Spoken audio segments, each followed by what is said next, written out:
Is it streaming? Is it streaming? I think we are on. So here we are. Hopefully it's gonna work better than last week. Last week was a bit of a mess. And first of all, actually, I better check the audio's working for a sec. One sec before I start talking about anything in particular, because I've got a lot to talk about before I start talking about anything in particular. Just to check that everything's working good. So just gonna check it on my phone a sec. Am I streaming fine? Yes, the microphone's working good. Good. Apparently, I have one person watching as well, which is exciting. One person, better than none. But anyway, basically, last week I tried doing this, and the stream didn't turn out as well as I hoped, because essentially the camera kept turning off, and hopefully I fixed that this week. So hopefully the camera won't go off. Hopefully we'll carry on for the whole hour, because I'm only going to do this an hour every Wednesday. And so hopefully it will work better this time. If it doesn't, I do apologise. I'm new to all this streaming stuff, so I apologise if it doesn't work. But I'm trying the best I can, okay? The best I can. So without further ado, let's get into what this is actually really about. So basically, once a week, probably on Wednesday, although maybe not every Wednesday, but probably on Wednesday, I'm going to do these movie and TV talks, where essentially I talk about, you know, something going on in the movie and TV world right now, or something going on in the, it's on the news, or whatever. Like, say if a trailer's released on a new film, maybe I'll talk about that trailer. It's like, say, I don't know, we get a new trailer for Godzilla v Kong next week, maybe I'll talk about that trailer.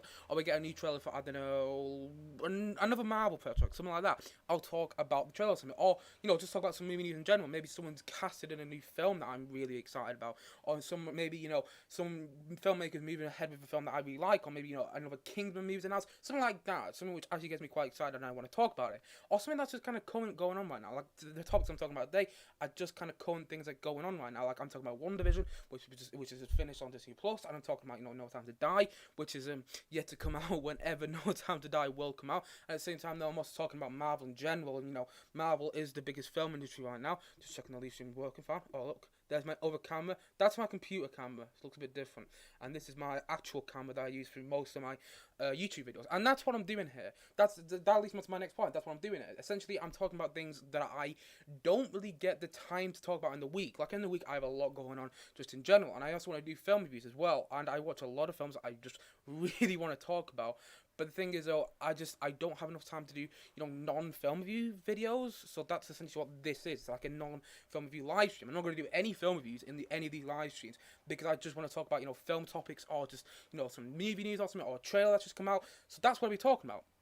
Pardon me, but that's what I'll be talking about, because that's what really interests me. Like, I have so much to say about so much topics that I just don't get the time to talk about.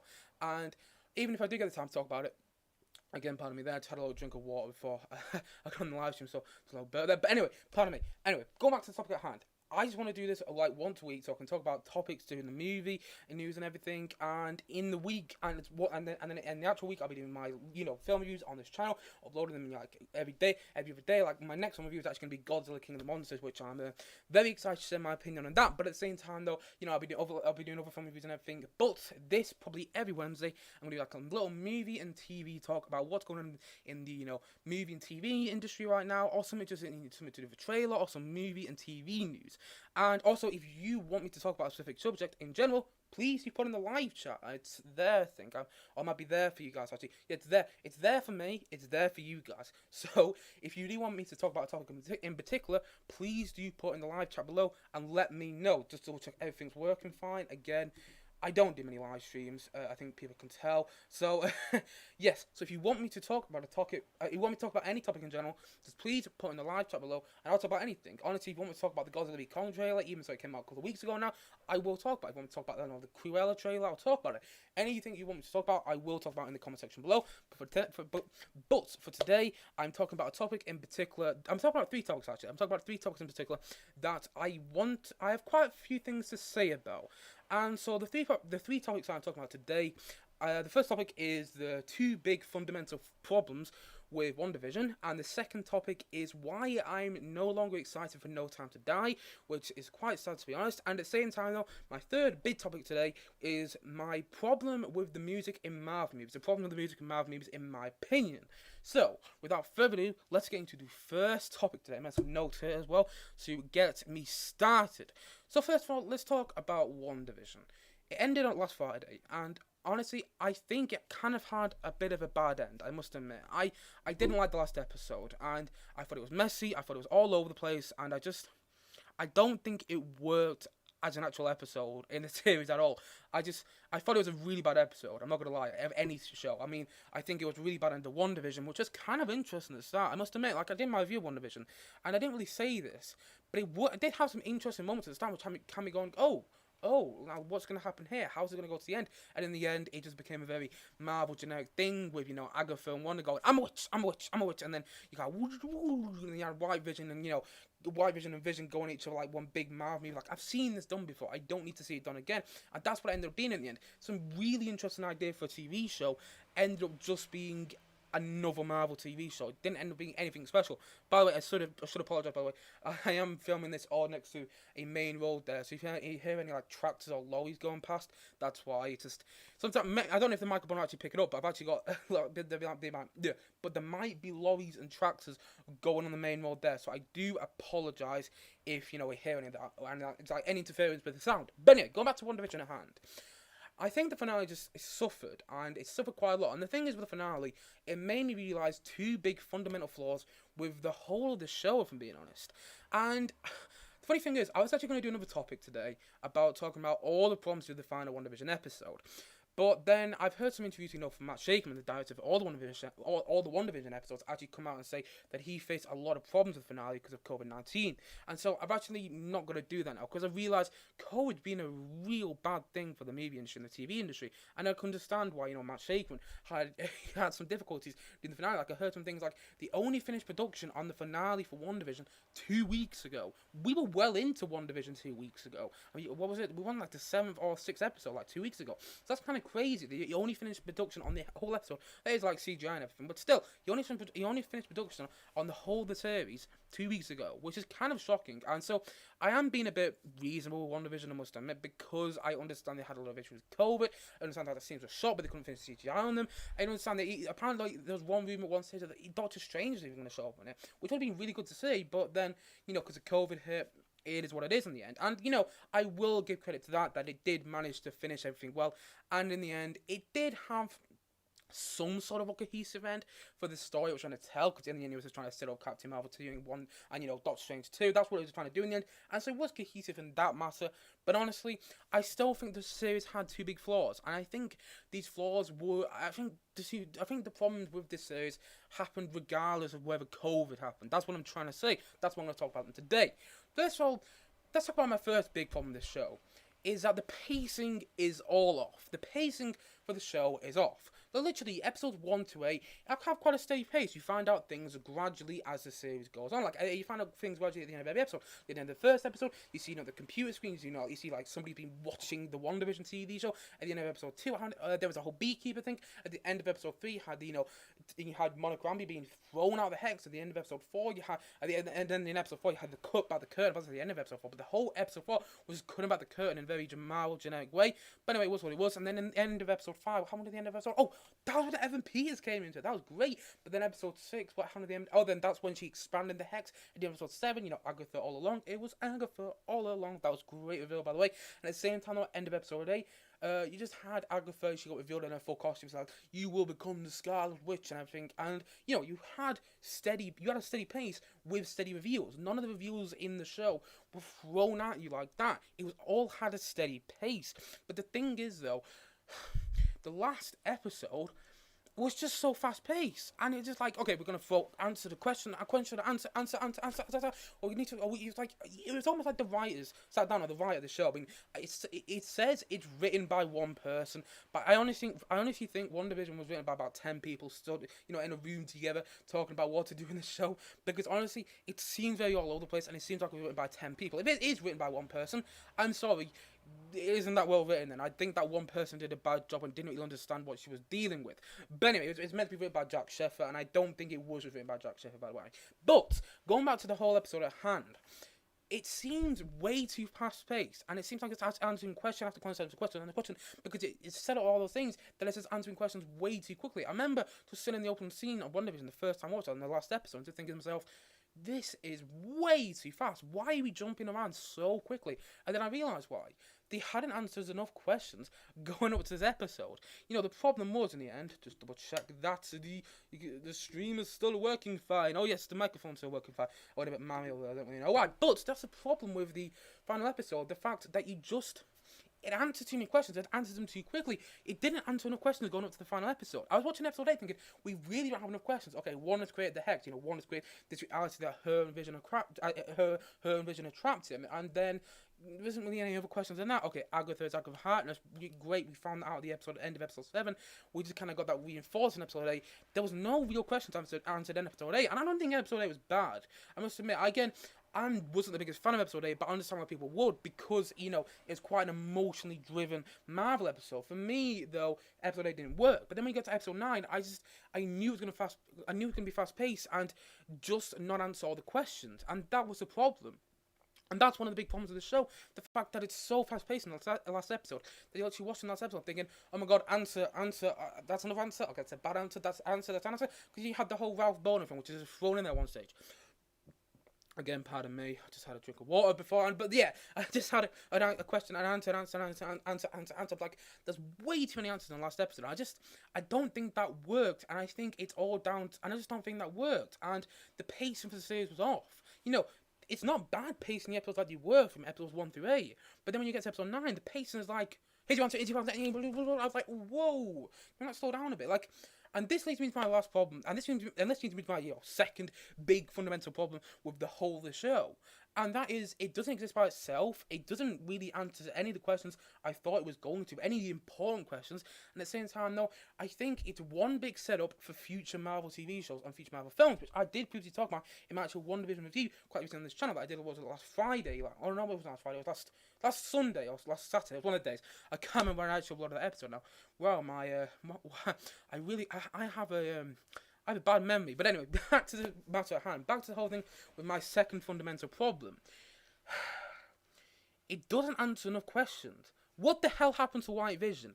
I'm sorry, if you bring up a character in a show, you have to end their arc in that show in some sort of way. There's no explanation for what happened to White Vision. There's no explanation for what happened to Darcy. I didn't really get what was going on with the kids in the show. Like, I know a lot of people come out and said, oh yeah, the kids were definitely fake. There's no definitive answer to that. And the fact is, there won't be a definitive answer. There won't be a definitive answer until Doctor Strange 2. Doctor Strange in the Multiverse of Madness. That's the problem with the show. It doesn't answer the questions it sets up that well, to be honest. I mean, it answers a few questions, but in a naff way as well. Like, take a look at Mandalorian Season 2. Just Mandalorian Season 2. Not Mandalorian Season 1. Just Mandalorian Season 2. Just that season alone exists on its own. If you just sat down to watch Mandalorian Season 2, hadn't watched Season 1, you'd still get to grips with what's going on relatively quickly. So you go, okay, Mandalorian's with Baby Yoda. Okay, he's trying to get Baby Yoda to someone, but there's also other Mandalorians as well at some stage. Okay, now things are starting to go, oh, he's friends with, Carl Weathers' character and, Cara Dune and everything. And that works well. It exists on its own. And yes, it sets up a Season 3, but that's not solely what Mandalorian Season 2 is doing. Mandalorian in the end, Mandalorian Season 2 in the end, it does kind of set up Season 3, but at the same time, though, it closes off its ending, right? Grogu, Baby Yoda, he's gone for Luke now. Okay, that's a closed off ending to that story. Yes, we've got this whole thing to do on the Mandalorian world, which will be explored in Mandalorian Season 3, because it definitely will be, and I can't wait to see Mandalorian Season 3 personally for me. And that's the thing is, it exists on its own, just that season alone. You don't actually really need to watch Mandalorian Season 1 to watch Mandalorian Season 2. I mean, if you had watched Mandalorian Season 1, you would understand more about Mandalorian Season 2, you would understand more about those characters, and maybe feel more of an emotional connection to the characters you're watching. But the fact is, you could watch Mandalorian Season 2 on its own, and it would exist on its own. You can't watch WandaVision on its own. You can't, because it doesn't answer all the questions. It leaves you expecting, it leaves you, kind of wanting more, but at the same time, not personally for me. Whether it's a TV show or not, whether it's a film or not, Marvel shows or Marvel films don't exist by themselves, and WandaVision is a prime example of that.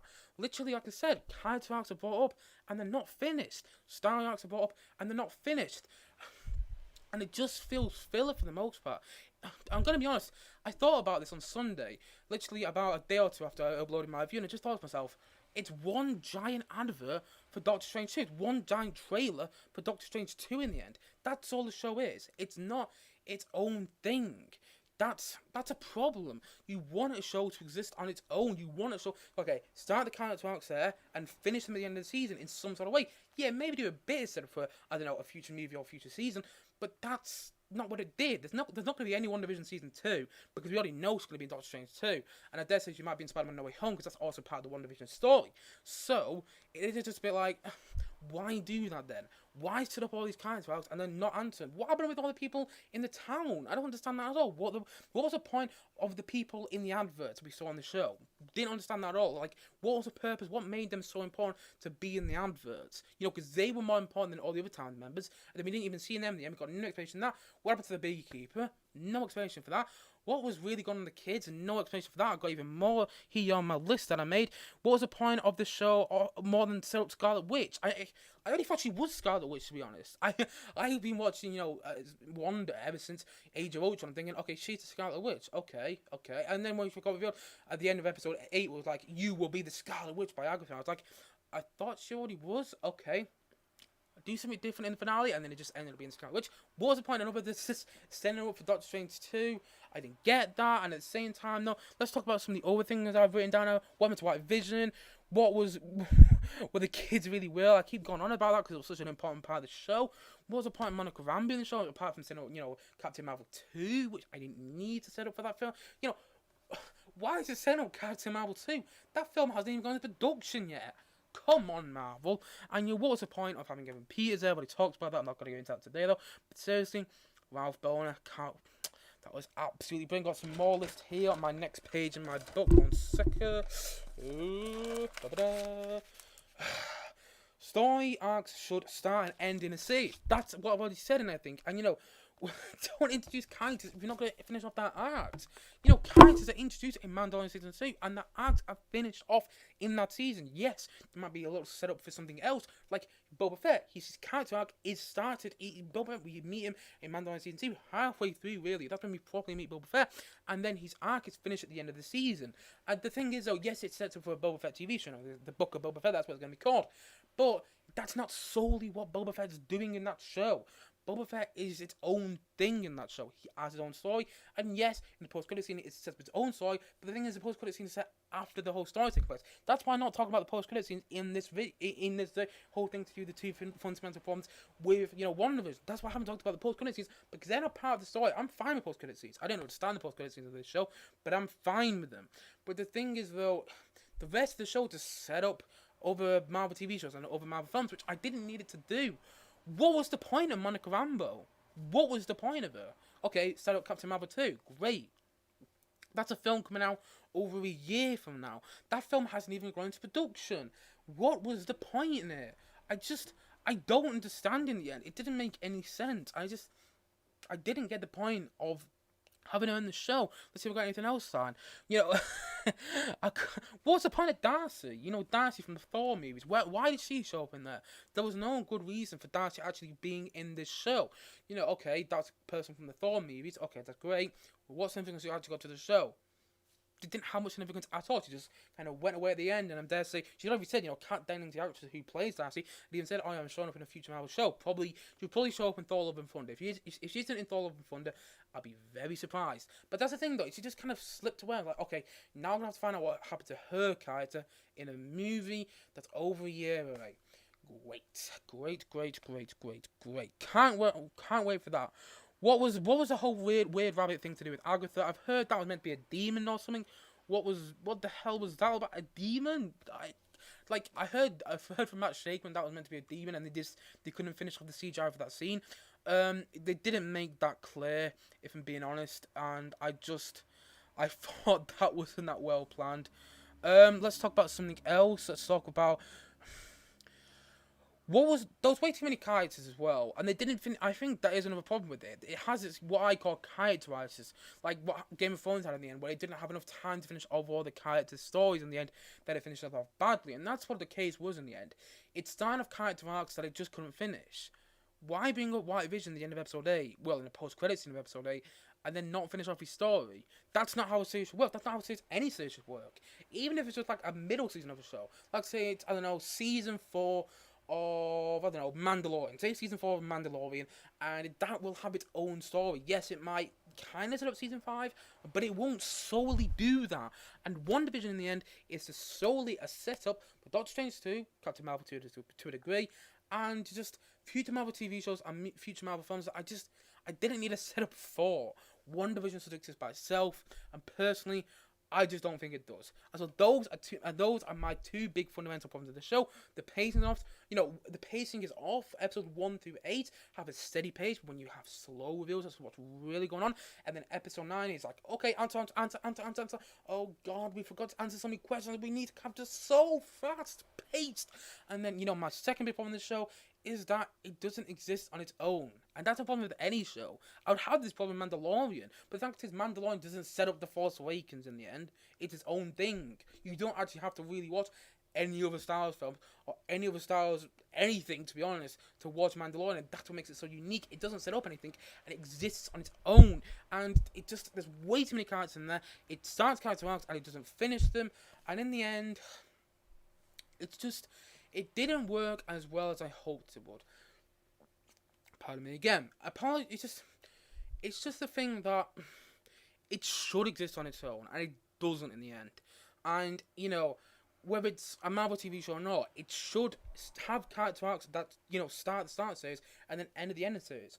Wanda's character arc isn't finished. To a degree, you could say, okay, her character arc from, Avengers Endgame onwards is started at the beginning of the series, but that isn't ended at the end. It's just, it's kind of annoying that I wanted WandaVision to exist by itself at least, but the fact is, because it doesn't exist by itself, because it's a filler, and because it's just set up over Marvel films, I don't care about it, and I probably will never go and watch that show again, which is sad to say, because I was actually kind of enjoying it for the most part. I thought it had some really interesting ideas, but unfortunately, though, it just didn't stick the landing, in my opinion. And I thought the show had a bad ending, which made me realise the fundamental big problems with this show. The two big fundamental problems that I've mentioned. And there's so many other problems as well, which I talked about in my WandaVision review. And also the whole thing to do with this show is quite a big, rip-off of Life on Mars, which I think is a very superior show. Honestly, if you liked WandaVision, go and check out Life on Mars. It's a better TV show, in my opinion, and I think it succeeds more. But those are my two big fundamental problems. The pacing's off, and at the same time, though, it doesn't exist on its own. It's a setup, and there's way too many characters, and character arcs are started, but not finished in that show. And that's just my personal opinion on WandaVision. Now, if you liked WandaVision, I'm really happy for you, because you found something in there which I just didn't find. But personally, for me, the more I think about the WandaVision, the more problems I seem to find with it. And I understand in the end that, COVID-19 meant the production was a bit rushed in the end, but still, I think those problems would have happened with the show regardless. In the end, the whole thing with the pacing is just bad planning, and in the end, the whole two big fundamental problems are bad planning as well. It's just bad planning in the end. They should have answered more questions before the 9th episode, before the final episode, and they didn't, in my opinion. And so those are my two big fundamental problems with WandaVision. So that's topic number 1 today. Topic number 2 is going to go off Marvel series. I'm going to go off Marvel just for a second. I was going to get my notes on this. Yes. Why I'm no longer excited for No Time to Die. And, No Time to Die is a new Bond film. Bond 25, as it was called for a while.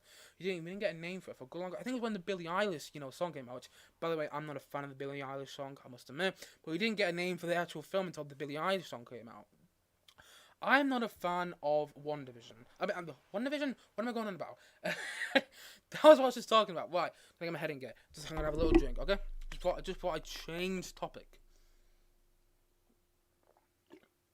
Right, have my little drink. Right, back to topic number 2. Why I'm no longer excited for No Time to Die. This one's a bit of a sad one, because I must admit, when it was announced, I was really, really excited for No Time to Die.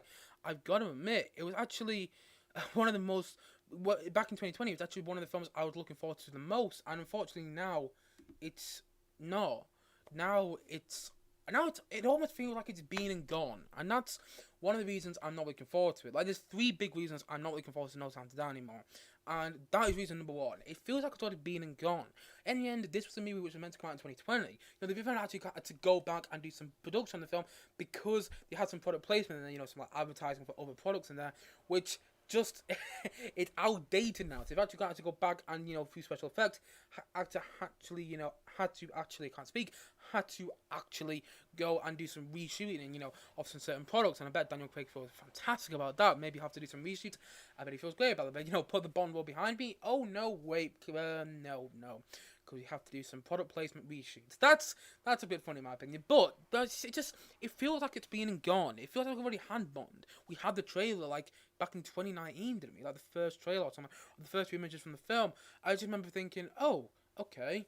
Like, I remember the film was actually meant to come out in 2019, and that's the thing. It was originally slated for 2019. They pushed it back, and then it got because of the Danny Boyle was actually meant to direct, but then he left because of creative differences. I always love when that phrase is said. It just means that people arguing about the whole film and all. But in the end, if Danny Boyle directed, I know it'll be a good movie because Danny Boyle's a great director in my opinion. But then they changed director, and I don't know who's taken on it. I can't pronounce his name, but it's an interesting director choice. So I'll see how it turns out. But then they took over the director, and the film was actually meant to come out in April 2020. Then obviously the pandemic hit. Pardon me again, just a sip of water. So just pardon me again. But anyway, but yes. After, April 2020, the pandemic hit. And that's no one's fault. COVID-19 is no one's fault, in my opinion. And the fact is, loads of films got pushed back. But, to be honest, Bond feels like it's already been and gone. It doesn't feel like there's much anticipation for that film anymore.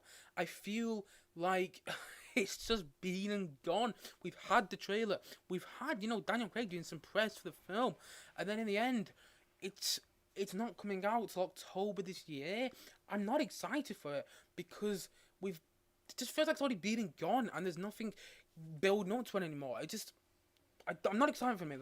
That's my first big reason. That it just feels like it's been and gone. And my second big reason, can't actually remember what I've put down, but my second big reason is it does and it doesn't look like a Bond film. And what I mean here is it just, in the end, it looks like a big blockbuster film. Like, the trailer, in my opinion, isn't that good. I must admit, I'm not the biggest fan, or just call it that. I'm not the biggest fan of, the trailer for this film, I must admit, because it looks like a big blockbuster. And at the same time, though, it doesn't really look like Bond, but at the same time, though, it's got a weird thing where, like, Bond film, when you look at the trailer, like, Bond film, it doesn't look like its own spy genre anymore.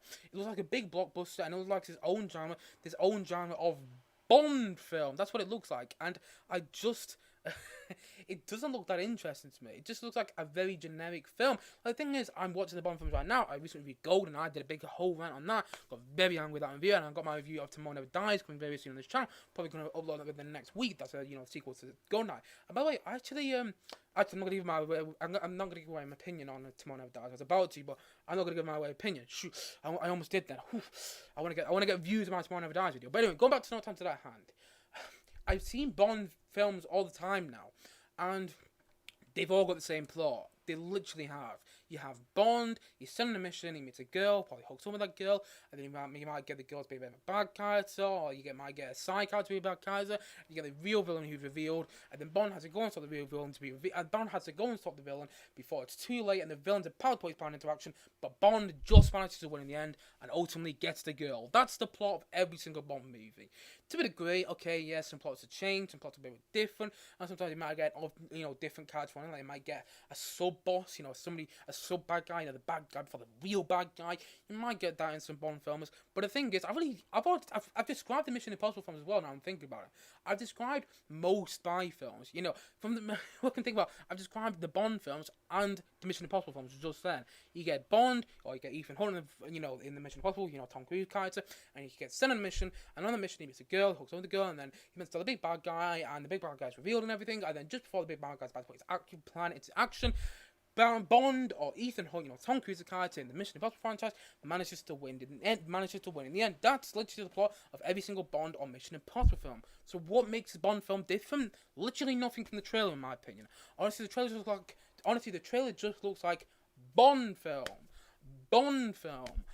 It doesn't look like anything particularly special, and I think that is a problem. Just changing camera angle there. I think that is a bit of a problem, because you want Bond at this point, Bond 25, you want to be a bit different, and it doesn't look like a spy genre film. It looks like a big blockbuster. That's not really Bond, but at the same time, it's just like, look, it's Bond. You can hear the Bond theme there going in the trailer. Okay, that's Daniel Craig's Bond. Okay, we have, Christopher Waltz return as a Blofeld from Spectre. We've got Leah Stu as a Bongo, returning from Spectre. Okay, Rami Malek looks a bit like Dr. No from Dr. No. Okay, we're getting all these Bond things. Like, it doesn't look that good, in my opinion. The trailer just looks like Bond film, and that's my other reason I'm not looking forward to it.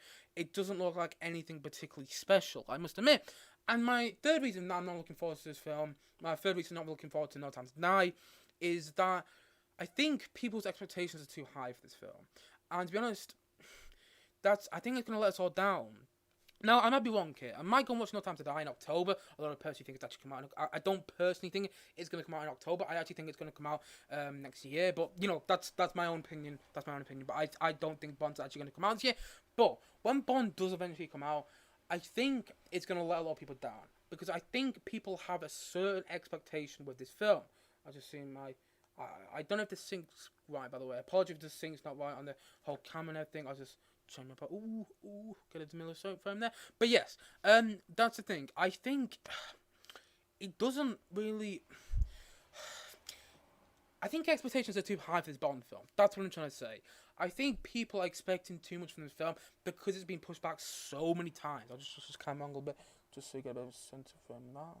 Hopefully, it's coming back. Again, apologies. First time doing streaming. Well, second time. But, second time trying to do it properly. Yes, so well. Okay, back to the matter at hand. People's expectations are too high for this film, in my opinion. I think people will ultimately be disappointed by it. I don't think the film's going to be much better than alright. I honestly don't. I think, at best, the film will be okay. Because people know where the story's going to go. People know what's going to happen. And people know, ultimately, it's a Bond film. You know what you're going to get from it. And I think... pardon me again. I think people's expectations are too high. I don't think it's going to be on the same level as, for me, Automatic Secret Service, which I think is the best Bond film. Or, Spy Love Me, which I think is the most enjoyable Bond film. Or, For Much More Love, which I think is a really good Bond film. And, those three films are just generally good films in general. But the thing is, I can't see No Time to Die being this big, fantastic Bond film. I can't see it being one of the best Bond films. I honestly, in the end, I just think it'll be alright. I don't think it'd be anything special. I just think it'll be alright and not really exceed expectations. Probably meet some people's expectations. It probably meet mine, because I'm gonna go into that film thinking, just gonna be okay, and that's what it probably meet my expectations there. I think for a lot of people though, it's gonna disappoint a lot of people because people expect too much from the Bond film. I watch critics talking about the Bond film, going, "Oh my god, it looks amazing, the trailer and everything. Oh god, Hans Zimmer's doing the score. That means it must be good." And we have the big Bond cast. Christoph Waltz returning as Blofeld. Doesn't mean it's gonna be good. And I think people's expectations are too high for this film because in the end it's Daniel Craig's last. But it was meant to come out last year. I think if it came out last year, people's expectations would have been the right amount. And if people would have gone into that Bond film, expectations would have been met. And, I think people would have enjoyed it so much more. But the fact is now, people's expectations are going to be so high going into this Bond film because it's been pushed back so many times. Literally, I think it's going to be pushed back again, if I'm being honest. Just for the fun of it. No, not just for the fun of it, but if it did get pushed back again, one slight little movie trivia here is that it'll actually be on the 50th anniversary, or is it 54th? It's 60th, the 60th anniversary of the very first Bond film, Dr. No. So that'd be a bit ironic there. Like, if it does get pushed back to next year, it'd be the 60th anniversary of the Bond franchise entirely, and that'd be just kind of a bit of ironic. Like, the 25th Bond film releases 6 years after Dr. No. That's actually quite interesting in my opinion. But anyway, I still think it's going to get pushed back. Not solely for that reason. I think it's going to get pushed back again, and I think expectations are too high for this film, and I think that's going to ultimately lead to disappointment. Now, I should say, I don't know. I haven't seen any footage from this Bond film. I'm just a random guy on the internet talking about films. So of course I haven't seen any footage from the film. But I should say I don't know. I might go into the Bond film and be wowed. I might absolutely love it. I don't think I will, but I might. I might go into the Bond film thinking, okay, that is one of the best Bond films. That is up there for me with Automatic Secret Service, Spy Love Me, and For Much With Love. And maybe I'll feel that way. And if I do, that's great, because that means I found something in the film which I'm not expecting to find, to be honest. And I think people are expecting too much from the film. I really do. I think whenever I bring up No Time to Die, someone they go, "Oh, Bond film, I'm really looking forward to that." That's actually my most anticipated film of the year. And for me, it's not even on the top 10 list anymore because it's being pushed back so many times. It feels like it's already been gone. It feels like we've had this film. It feels like we've had the anticipation for it, and then it didn't come out, and then it got pushed back again, and then it didn't come out. And now I just don't care about it, if I'm being honest. I watch it. I'm not saying that. I'll sit in the cinema in October and I'll watch it and hopefully I'll enjoy it. But I'm going to be honest, I don't think I will. Actually, I might enjoy it more than some people because my expectations are just I think it's gonna be alright. Nothing particularly special about this. I just think it's gonna be alright. But I think people are ultimately gonna be let down by this Bond film, and that's no one's fault in the end. It's more the pandemic's fault. And again, I don't think the pandemic's fault. I don't think the pandemic is anyone's fault. And so all in all, I think it all goes down to the fact that we had this pandemic, and because of the pandemic, the film got pushed back so many times. I no longer care about it. If it gets pushed back again, great. Honestly, I'll just watch it when it comes out. I have no anticipation for it. And at the same time, though, I think people's expectations are too high for this film. In the end, you know, the Bond franchise, like, it's on its 25th film. We know what the story's going to be. We know where the story's going to go. And people are going to expect too much from this film. I think people will also be ultimately disappointed. Maybe it'll be brilliant. Maybe it will be. And maybe people will... Pardon me again. Maybe people really, really enjoy it. But personally, I just don't think people will. And I think ultimately people will be disappointed by No Time to Die.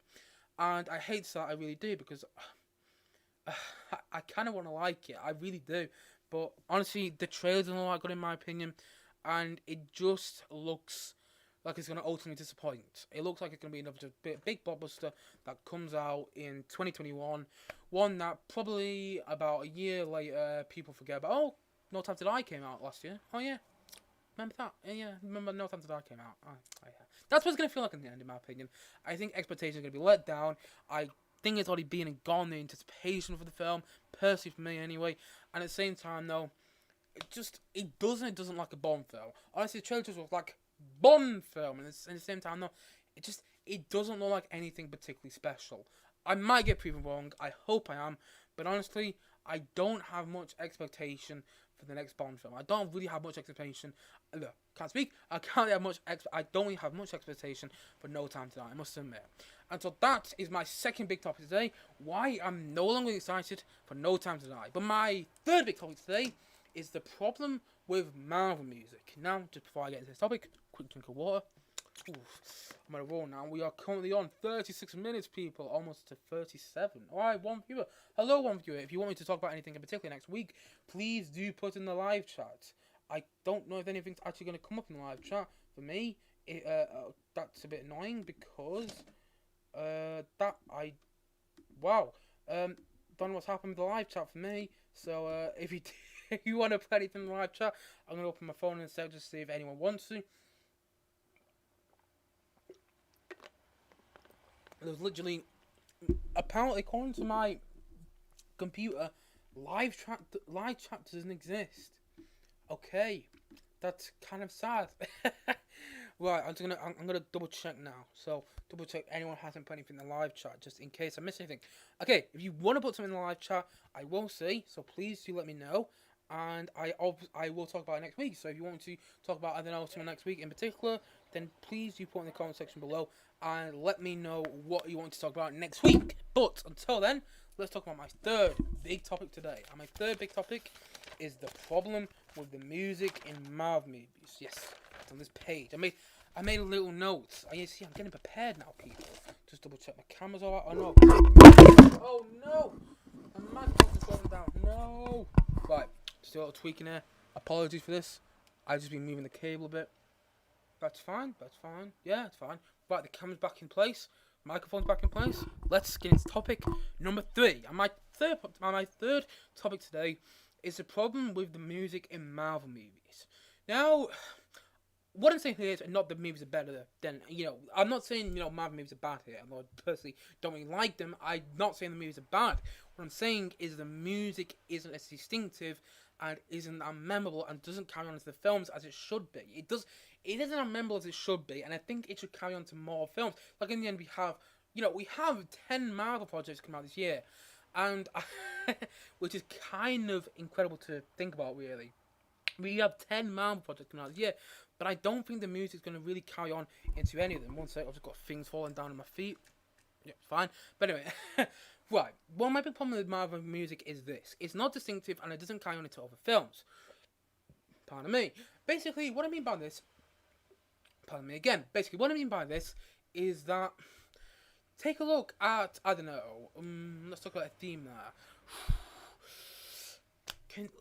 Does anyone actually know the Thor theme? The theme for the Thor films? Does anyone actually know Hulk's theme? Does anyone actually know Iron Man's theme? Does anyone actually know, I don't know, Captain America's theme? I do. I've listened to the Captain America soundtrack. I must admit, the Captain America soundtrack is actually one of the things I like about the first Captain America film. I think it's got some big problems, that first Captain America film, but I really like the musical score for it by Alan Silvestri. But, I'm going to be honest, does anyone else really know what the main themes are for those films? But if I asked you what was the main Superman theme, you'll go you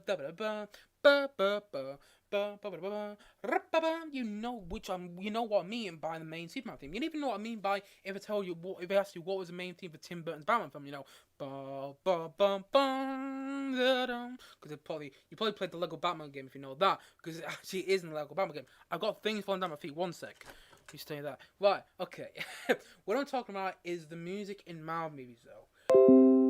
People don't know what's so distinct about the themes in those Marvel movies, and in my opinion, that is a problem. There isn't any distinctive themes.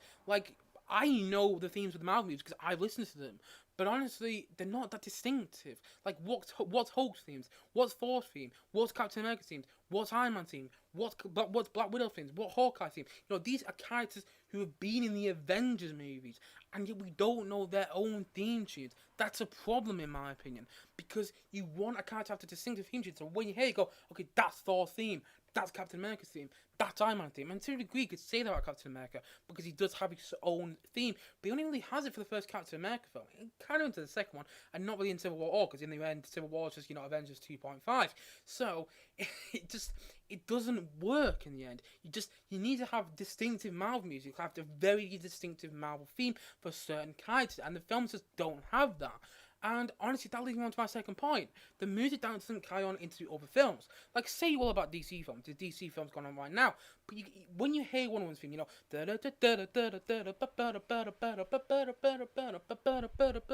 you hear that theme, you know that's Wonder Woman in the DC universe right now. Because you heard that theme about movie Superman, Dawn of Justice. Yeah, admittedly not a great film, but from that moment there, with the moment you first probably see Wonder Woman, and you hear that theme, okay, that's Wonder Woman. That's her character, and her theme carries on in the films. It's in her own Wonder Woman film back in 2017, and it's even in Wonder Woman 1984. And by the way, I haven't actually seen Wonder Woman 1984. I still haven't, because I don't want to pay 16 quid to go see it, and to sit down and see it on my sofa down there. So I haven't actually seen Wonder Woman 1984 yet, but I haven't listened to the score for that film, and I can hear that Wonder Woman theme is still in there. So Wonder Woman theme carries on into all those films. I can't say the same about the Marvel movies. Take a look at Ant-Man and Ant-Man and the Wasp. Ant-Man has his own theme in the first Ant-Man film, a really good theme in my opinion by Christoph Beck. But then Ant-Man and the Wasp, the themes has changed. It's not the same theme from the first film. And I'm just listening to the Ant-Man and the Wasp soundtrack and just feeling so disappointed, because I really like the soundtrack, the score for the first Ant-Man quite a lot. But then they changed the score for the second film that it just doesn't work anymore. It's not a good musical score in my opinion. I actually think the musical score for Ant-Man and the Wasp is quite disappointing, quite bad if I'm being honest. And that's the same. And take a look at Spider-Man's theme from Spider-Man: Homecoming as well. It doesn't carry on into Avengers Infinity War score or the Avengers Endgame score, and that's a problem because Spider-Man appears in those films. I first heard Spider-Man's theme in Spider-Man: Homecoming, the second movie that he was in Captain America: Civil War before then, and I think the theme should carry over into the films. Like I said, say you will about the DCE universe, but I can clearly tell Wonder Woman's theme is used in that films, and obviously Shazam's theme in my opinion is quite good as well. But, Shazam's only popped in one film, so I can't really say much about that. But the thing is, whenever Wonder Woman pops up in a DC film, I know it's her because I listen to that theme. I'm like, okay, that's Wonder Woman theme,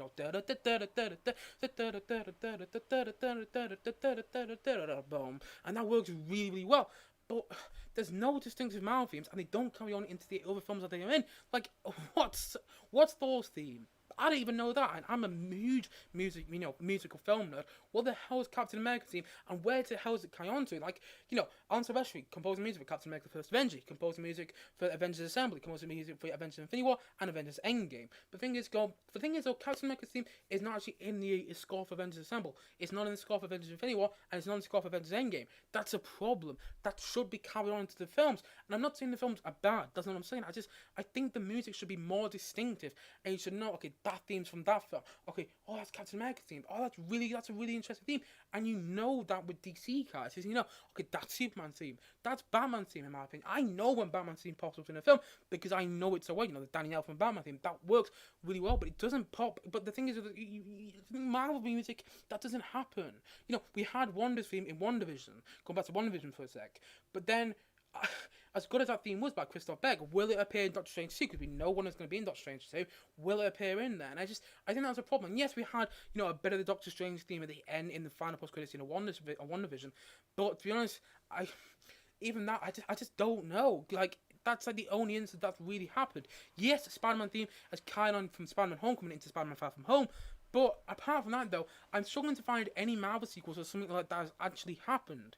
Captain America's theme is kind of used a bit in, you know, Captain America the Winter Soldier, but not much, to be honest, and it should be used more.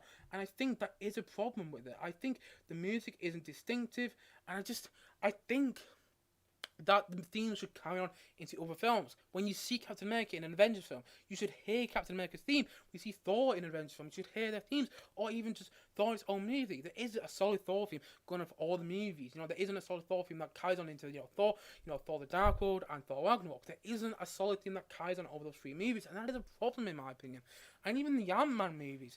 Ant-Man's got a really good score in the first film. Ant-Man and the Wasp, the score's rubbish. It's completely different from the first film. And that is a problem in my opinion. So I'm just looking at my... Yes, I'm going to have to round things up because my computer's running out of battery. But that's just my big problem with the Marvel music. It's not distinctive enough, and it doesn't carry on into the other Marvel films. Like, you never hear Spider-Man's theme in Avengers Infinity War, not even when you first see Spider-Man. And that's a problem. I'm not saying the scores for those films are bad. I just wish they would carry those themes over. Alan Silvestri did a great job composing the music for both latest Avengers films. I think he did a great job. But that's actually one of the things I kind of liked about Avengers Endgame. A film I didn't really like. I actually really liked the score of the film and the score I composed for Tony Stark's funeral. Spoiler alert, though, if you haven't seen Avengers Endgame, you're living under a rock. But the thing is, though, you know, I really like the music composed for those films. I just wish you could, you know, those carry themes over. And I just wish the music in Marvel was a bit more distinctive. Because maybe that would actually be something in those films I kind of like about it then. Okay, the music's distinctive. I know it's Iron Man theme. I know it's Thor theme. I never feel that. That's just my personal opinion on the Marvel music in Marvel films. So I'm going to have to quickly round things up now because my computer is running out of battery and I do apologise. So I'm going to have to quickly round things up. So my big problem with Marvel music and Marvel films is it's not distinctive and it doesn't carry over into other films. And so those are my three big topics for today. So that was my first movie and TV talk. And if you want me to talk about something next week, please put in the live chat and let me know. Please put in the live chat and let me know if you want me to talk about something next week. But until then, those are the three topics I talked about today. My two big fundamental problems with WandaVision as a whole, why I'm not going excited for No Time to Die, and the problem with Marvel music, in my opinion. And those are my three big topics for today. So look forward to next week. We're talking about even more topics, and look forward to many more, both film and TV, come very soon on the channel. So I had to wrap things up quickly here. My computer's running out of battery, and it's going to go off in a sec. So I do apologise, but thank you for watching, and look forward to many more both film and TV reviews coming very soon on this channel. And if you haven't yet, please do click down below and like and subscribe on this video, and see you guys again soon. But bye for now. Bye. Bye. I'm not actually found it, but something. Bye.